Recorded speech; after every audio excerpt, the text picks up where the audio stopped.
Magandang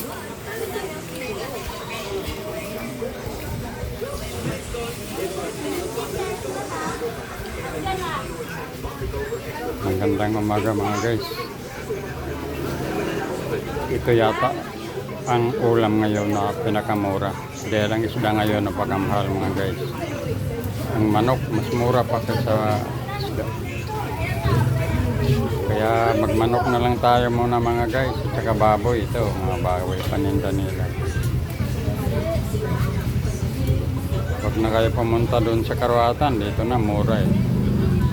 So 20 lang ang manok.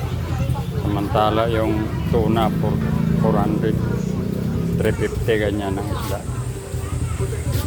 Kaya makasib na kayo kung manok na lang muna tayo ngayon. Yan o. 385 po. Maraming salamat.